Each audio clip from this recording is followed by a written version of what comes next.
क्या हुआ कि हम लोग ये जान नहीं सकते।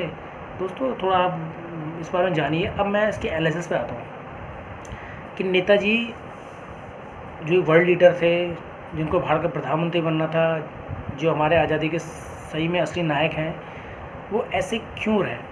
देखिए दोस्तों, मेरे हिसाब से जो 5 चीज़ें जो मेन है वो ये हैं। नंबर 1, कांग्रेस के जो तौर तरीके उससे बहुत दुखी थे, अहिंसा से बहुत ज़्यादा दुखी थे। वो जानते थे कि अंग्रेज़ अहिंसा से भागने वाले नहीं हैं। ब्रिटेन का इतिहास मैंने आपको बताया कि ये युद्ध रहे हैं, डिवाइड एंड उनकी पॉलिसी रही है। लाखों भारतीयों उन्होंने भूखा मारा, लाखों भारतीयों को युद्ध में झोंक के मारा, लाखों क्रांतिकारियों को उन्होंने कैसे मारा वो सबको पता है। तो ब्रिटेन का इतिहास सबको पता है। दूसरा ये तो कांग्रेस की बहुत दुखी थे। दूसरा मैंने आपको बताया कि इनके परिवार की लगातार कांग्रेस सरकार जासूसी कर रही थी, ब्रिटेन सरकार जासूसी कर रही थी, अमेरिका सरकार जासूसी कर रही थी। तीसरा सबसे दुख की बात जो थी दोस्तों, का जो रहमान था, जो उनके साथ का, जो नेहरू जी साथ, जो सॉरी नेताजी साहब का रहमान था, जो मैंने बताया, तो उन्हें बहुत ज़्यादा विश्वास करते थे। तो रहमान ही आपको पता है विमान दुर्घटना का रहमान ने दी, आपको पता है। फिर पुलिस ने इंट्रोगेशन काफ़ी किया उससे, ब्रिटेन सरकार ने इंट्रोगेशन काफ़ी किया क्या हुआ नेता किया, तो उसने कुछ क्लियर नहीं बताया।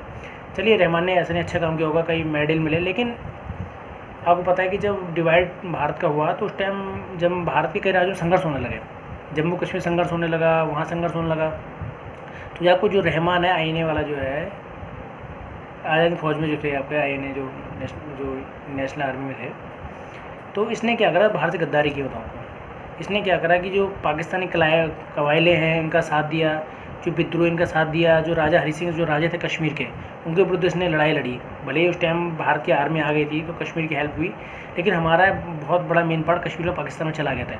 और इस बंदे को जो रहमान जो बताते, जो सुभाष चंद्र बोस का राइट हैंड था, जो इसे निशाने पाकिस्तान का बना, फिर ये आर्मी जनरल बड़ा, बड़े बड़े पद से मिले, निशाने पाक कई सारे से अवार्ड मिले, फिर पाकिस्तान ही सेटल हो गया।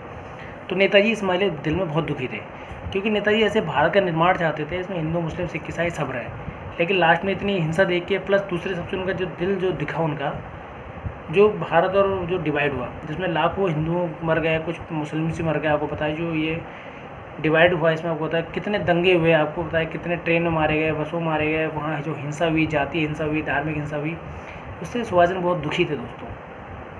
तो और दूसरा क्या था दोस्तों कि जब मैंने बताया कि रसिया गया आपको, तो ये नहीं तो भरोसा था कि रसिया ने इनको टाइम कुछ युद्धबंदी बनाया, फिर इनकी कौन सी बात हुई, क्या हुआ, ये कुछ कभी क्लियर नहीं है। फिर शायद इस टाइम होता रसिया और अमेरिका के संबंध बहुत ख़राब होने लगे थे, फिर रसिया में रहने लगे, काफ़ी टाइम भी रसिया में रहे। फिर ये दोस्तों कुछ टाइम ये अदर देशों में रहे, फिर एक ने फिर देखा धीरे धीरे भारत आज़ाद होगा। ये आ सकते थे उस टाइम, लेकिन नहीं आया। मैंने आपको बताया कि इनके CBI IB जो भी उस टाइम की एजेंसी होती सब लगी हुई थी, लेकिन रसिया ने काफ़ी टाइम पना दी। फिर रसिया से फिर ये इंडिया आ गया, था वो 56-57 इंडिया आए, फिर गुमनामी ज़िंदगी जिए। फिर जैसे जैसे इनका मामला कहीं रहते थे, किसी ने कह दिया नेता इधर लग रहे, नेता लग रहे, फिर वहाँ जगह छोड़ के चले जाते थे। मैंने बहुत बुरा इनका दिन कटा, समझ लीजिए। जब ये आप जब उनका जन्मदिन होता था, लोग उनके बताते दुर्गा पूजा, और जो 23 जनवरी के घर में बड़ी भीड़ रहती थी, बहुत रौनक रहती थी इनके यहाँ, लोग बर्थडे विश करने जाते थे। तो दोस्तों इसमें कोई कोइंसिडेंस नहीं हो सकता कि एक बंदा, एक संत है, उसे इंग्लिश भी आती है, ब्रिटेन भी आती है, जर्मनी भी आती है, उसमें सारा विश्व युद्ध का सामान है, वो हर मुद्दे जानकारी रखता हो और हर मुद्दे में विचार प्रस्तुत करता हो। तो दोस्तों उस नेताजी थे हमारे, 1985 में उनकी डेथ हुई दोस्तों। और हमारे मैं बताया अनुज जी, चंचूड़ जी और बहुत सारी सुभाष एजेंसी आज़ाद कई हैं, वो भी इनकी पुस्तकें पढ़िए आप, इनके बारे में डिटेल जानिए। तो दोस्तों यही कुछ फैक्टर थे जिससे नेताजी बहुत दुखी हुए। एक तो रहमान के केस में बताओ, पाकिस्तान से मिलने से बड़े दुखी थे। भारत जो डिवाइड उसमें हिंदू मुस्लिम का जो पंगा हुआ, उसमें कई लाखों लोग मार गए, उससे बहुत ज़्यादा दुखी थे। दूसरा हमारे कांग्रेस सरकार ने बताया ना, इसलिए भारत इनके परिवार की जासूसी करा, इसलिए उनसे डैड नहीं बात कर पाते थे, नहीं मिल पाते थे।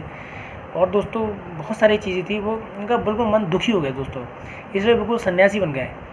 क्योंकि जो कोई आदमी ज़िंदगी और किसी के लिए करता है, एक अच्छे राष्ट्र निर्माण का सपना उसने देखा, और लास्ट में उसे क्या मिलता है, टूटे में भारत, उसमें भी हिंदू मुस्लिम का टूटा हुआ, उसमें भी देश में कभी जाति नाम पे, कोई आरक्षण के नाम पे किसी भी टूटा हुआ, तो वो बेचारे अंदर टूट गए थे। चाइना युद्ध कर मैं विश्वास करता हूँ नेताजी उस टाइम होते तो चाइना के टुकड़े टुकड़े हम कर देते। लेकिन नेहरू की पॉलिसी आप जानते हो क्या पॉलिसी थी, अहिंसा करते थे वो, और वो बुद्ध के सिद्धांत करते थे, पंच सिद्धांत की बात करते थे आप, पंचशील सिद्धांत की बात करते थे दोस्तों। तो हर चीज़ का अपना इंपॉर्टेंस है, लेकिन बिना सहन शक्ति के, बिना हिंसा करके हम ऐसा नहीं कर सकते। तो बहुत सारे फैक्टर जैसे नेताजी को दुखी होगा दोस्तों, अपने लोगों ने धोखा दिया, मैंने बताया आपके आईने लोगों ने कुछ उन्हें धोखा दिया, वहाँ जो लोगों का पैसा जमा था लोगों ने बंदरबाट की उसकी दोस्तों। तो नेताजी मन में बहुत दुखी हो गए थे बेचारे। वो क्या करते दोस्तों, कई लोग परिवार के लोगों के, कुछ उनके परिवार लोग पॉलिटिकल पार्टी में शामिल हो गए, तो उस बंदे ने देश के लिए कितना किया दोस्तों। प्लीज़ प्लीज़ आप मत भूलिए उसको, आप पॉलिटिकल राजनीति से मत हुई है। तो आप जब भी कभी कुछ जिग रहा है तो प्लीज़ नेताजी के बलिदान मत भूलना। वो मत भूलना कि पहले आज़ादी हिंद सरकार ने भारत में झंडा फहराया था, अंडमान निकोबार, कोहिमा, लक्षद्वीप, कवरत्ती, लगभग पूर्वोत्तर जिले ने जीत ही लिए थे। लेकिन सोचिए बिना मैन पावर के, बिना एयरपोर्ट सपोर्ट के, बिना आर्मी सपोर्ट के कैसे उस बंदे ने सेना खड़ा की, कैसे भारत को आज़ाद के लिए बंदा किस किस देश से मदद मांगने गया, क्या विकास मॉडल था उसका, क्या आज भी उसका आज का सरकार नोट चलते तो उस टाइम बताया मैंने, उस ज़माने में उनकी सरकार को 9 देशों ने मान्यता दी थी। आपको बताऊँ ज़माने में 43-44 की बता रहा हूँ मैं आपको, 9 देशों ने आज सरकार को मान्यता दी थी। जापान, जर्मनी, कई देशों ने कठपुतली से यूज़ करना चाहते थे कि यार ये हमारे लड़े, इनके सेना हमारे लड़ेगी। नहीं, उन्होंने सिद्धांत से कहीं कम्प्रोमाइज़ नहीं किया। उन्होंने कहा हमारी सेना लड़ेगी तो ब्रिटिश के खिलाफ लड़ेगी, और हमारा अपना देश होगा, आज़ाद फौज होगी, हमारा एक प्रधानमंत्री, राष्ट्रपति, हमारा मंत्रिमंडल होगा। हम लोग किसी गुलामी, ऐसा नहीं कि जर्मनी हमला करे, जर्मनी हम पर अधिकार, हम किसी गुलाम नहीं बनेंगे। हमारा अपना राष्ट्र होगा, अपनी भाषा होगी, हमारा अपना संविधान होगा। तो दोस्तों उम्मीद है आपको ये पार्ट अच्छे लगे होंगे, और आगे मैं ऐसी जानकारी आपको देता रहूँगा। कोई और नई इन्फॉर्मेशन आएगी तो आपको जरूर शेयर करूँगा दोस्तों। बहुत सारी रिपोर्टेड टीवी में आती है तो उसका एनालिसिस करके मैंने एक बनाया है। उम्मीद है आपको पसंद आया होगा, और आपने इतना अमूल्य समय दिया उसके लिए बहुत बहुत धन्यवाद। जय हिंद, जय भारत, जय नेताजी सुभाष चंद्र बोस।